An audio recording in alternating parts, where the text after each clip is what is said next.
पंजाब के एक छोटे से गांव में हरजीत नाम का एक सिख लड़का रहता था। वो बहुत ही दयालु, मेहनती और सच्चा लड़का था।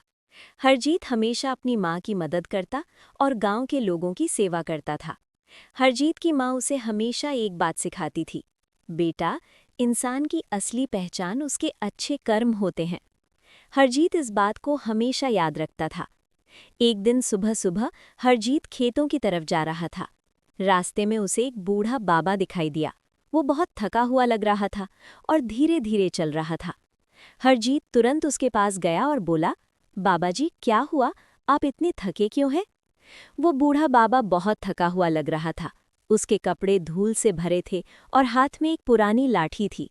उसने धीरे धीरे कहा, बेटा, मैं बहुत दूर से आ रहा हूँ। कई दिनों से ठीक से खाना भी नहीं मिला, रास्ता भी भूल गया हूँ। हरजीत का दिल पिघल गया। उसने तुरंत कहा, बाबा जी, आप मेरे घर चलिए, मेरी माँ आपको खाना दे देंगी और थोड़ा आराम भी मिल जाएगा।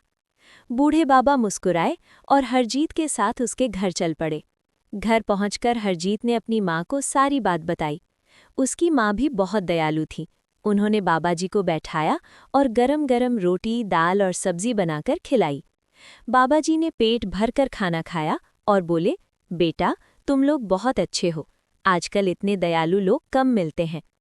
रात को बाबाजी ने वही आराम किया।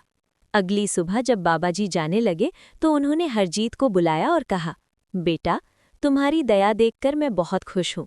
मैं तुम्हें एक वरदान देना चाहता हूँ। तुम जो मांगोगे वो तुम्हें मिल सकता है, लेकिन सोच समझ कर मांगना। हरजीत थोड़ा सोच में पड़ गया।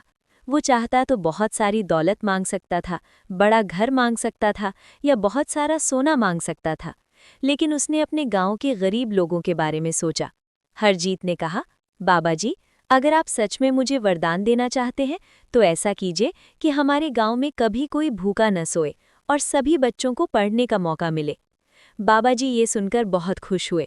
अचानक उनके चारों तरफ रोशनी फैलने लगी। हरजीत और उसकी माँ हैरान रह गए।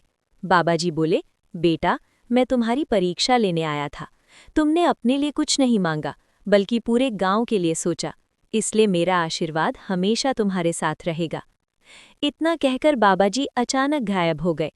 कुछ समय बाद गांव में सच में बदलाव आने लगा।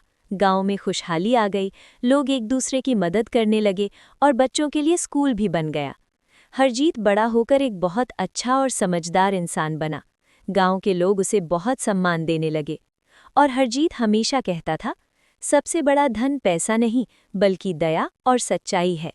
सीख, हमें हमेशा दूसरों की मदद करनी चाहिए और लालच नहीं करना चाहिए।